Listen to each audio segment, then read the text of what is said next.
Hello and good evening. I apologize, I am a bit sniffy today, so I hope my reading voice will be acceptable. Also, technical problems abound. Onward, we are reading Pride and Prejudice by Jane Austen, and this evening we are doing chapter 45. Convinced as Elizabeth now was that Miss Bingley's dislike of her had originated in jealousy, she could not help feeling how very unwelcome her appearance at Pemberley must be to her, and was curious to know with how much civility on that lady's side the acquaintance would now be renewed. On reaching the house, they were shown through the hall into the saloon, whose northern aspect rendered it delightful for summer. Its windows, opening to the ground, admitted a most refreshing view of the high woody hills behind the house, and of the beautiful oaks and Spanish chestnuts which were scattered over the intermediate lawn. In this room they were received by Miss Darcy, who was sitting there with Mrs. Hurst and Miss Bingley, and the lady with whom she lived in London. Georgiana's reception of them was very civil, but attended with all that embarrassment which, though proceeding from shyness and the fear of doing wrong, would easily give to those who felt themselves inferior the belief of her being proud and reserved. Mrs. Gardiner and her niece, however, did her justice and pitied her. By Mrs. Hurst and Miss Bingley they were noticed only by a curtsy, and on their being seated, a pause, awkward as such pauses must always be, succeeded for a few moments.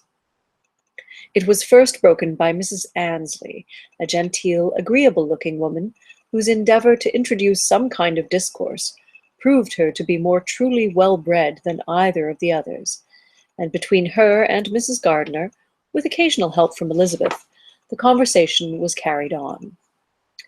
Miss Darcy looked as if she wished for courage enough to join in it, and sometimes did venture a short sentence when there was least danger of its being heard. Elizabeth soon saw that she herself, closely watched by Miss Bingley, and that she could not speak a word, especially to Miss Darcy, without calling her attention. This observation would not have prevented her from trying to talk to the latter, had they not been seated at an inconvenient distance, but she was not sorry to be spared the necessity of saying much. Her own thoughts were employing her. She expected every moment that some of the gentlemen would enter the room. She wished, she feared, that the master of the house might be amongst them, and whether she wished or feared it most she could scarcely determine. After sitting in this manner a quarter of an hour, without hearing Miss Bingley's voice, Elizabeth was roused by receiving from her a cold inquiry after the health of her family.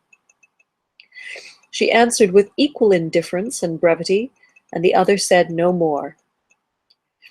The next variation which their visit afforded was produced by the entrance of servants with cold meat, cake, and a variety of all the finest fruits in season. But this did not take place till after many a significant look and smile from Mrs. Annesley to Miss Darcy had been given to remind her of her post. There was now employment for the whole party, for though they could not all talk, they could all eat, and the beautiful pyramids of grapes, nectarines, and peaches soon collected them round the table. While thus engaged, Elizabeth had a fair opportunity of deciding whether she most feared or wished for the appearance of Mr. Darcy, by the feelings which prevailed on his entering the room. And then, though but a moment before she had believed her wishes to predominate, she began to regret that he came. He had been some time with Mr. Gardiner, who, with 2 or 3 other gentlemen from the house, was engaged by the river, and had left him only on learning that the ladies of the family intended a visit to Georgiana that morning. No sooner did he appear than Elizabeth wisely resolved to be perfectly easy and unembarrassed, a resolution the more necessary to be made, but perhaps not the more easily kept, because she saw that the suspicions of the whole party were awakened against them, and that there was scarcely an eye which did not watch his behavior when he first came into the room.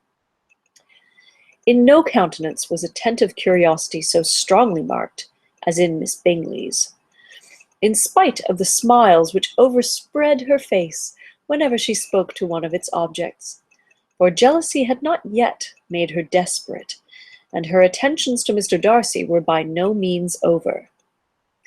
Miss Darcy, on her brother's entrance, exerted herself much more to talk, and Elizabeth saw that he was anxious for his sister and herself to get acquainted, and forwarded, as much as possible, every attempt at conversation on either side.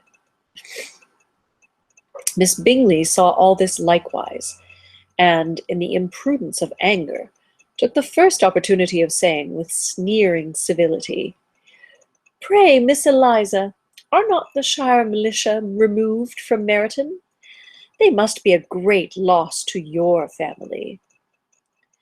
In Darcy's presence she dared not mention Wickham's name, but Elizabeth instantly comprehended that he was uppermost in her thoughts, and the various recollections connected with him gave her a moment's distress. But, exerting herself vigorously to repel the ill-natured attack, she presently answered the question in a tolerably disengaged tone. While she spoke, an involuntary glance showed her Darcy with an heightened complexion, earnestly looking at her, and his sister overcome with confusion and unable to lift up her eyes.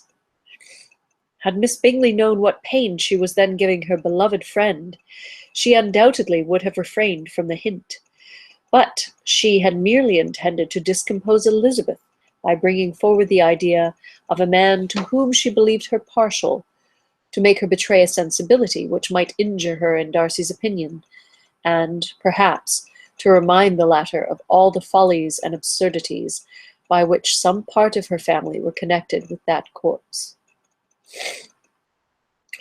Not a syllable had ever reached her of Miss Darcy's meditated elopement. To no creature had it been revealed, where secrecy was possible, except to Elizabeth. And from all Bingley's connections her brother was particularly anxious to conceal it, from that very wish which Elizabeth had long ago attributed to him, of their becoming hereafter her own. He had certainly formed such a plan, and without meaning that it should affect his endeavour to separate him from Miss Bennet, it is probable that it might add something to his lively concern for the welfare of his friend. Elizabeth's collected behaviour, however, soon quieted his emotion, and as Miss Bingley, vexed and disappointed, dared not approach nearer to Wickham, Georgiana also recovered in time, though not enough to be able to speak any more. Her brother, whose eye she feared to meet, scarcely recollected her interest in the affair, and the very circumstance which had been designed to turn his thoughts from Elizabeth seemed to have fixed them on her more, and more cheerfully. Their visit did not continue long after the question and answer above mentioned, and while Mr. Darcy was attending them to their carriage, Miss Bingley was venting her feelings in criticisms on Elizabeth's person, behaviour, and dress. But Georgiana would not join her. Her brother's recommendation was enough to ensure her favour.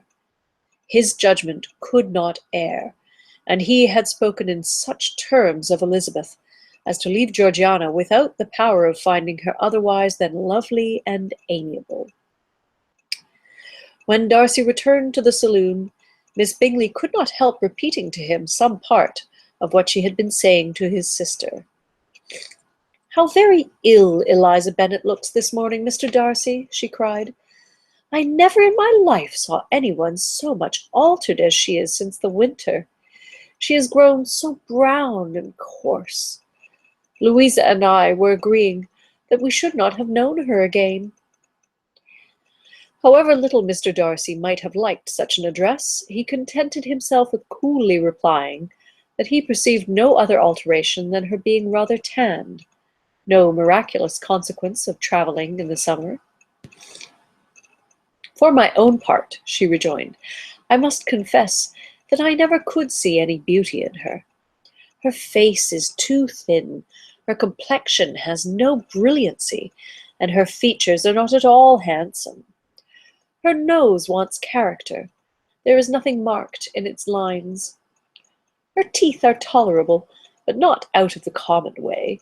And as for her eyes, which have sometimes been called so fine, I never could perceive anything extraordinary in them. They have a sharp, shrewish look, which I do not like at all, and in her air altogether there is a self-sufficiency without fashion which is intolerable. Persuaded as Miss Bingley was that Darcy admired Elizabeth, this was not the best method of recommending herself.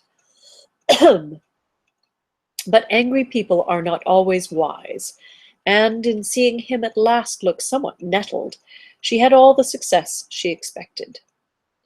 He was resolutely silent, however, and from a determination of making him speak, she continued.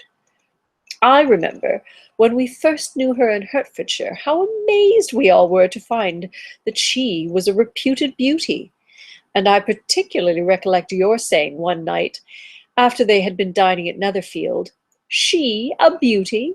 I should as soon call her mother a wit." But afterwards she seemed to improve on you, and I believe you thought her rather pretty at one time. Yes, replied Darcy, who could contain himself no longer.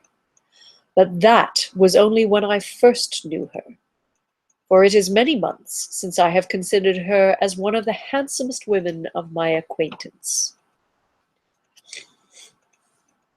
He then went away, and Miss Bingley was left to all the satisfaction of having forced him to say what gave no one any pain but herself.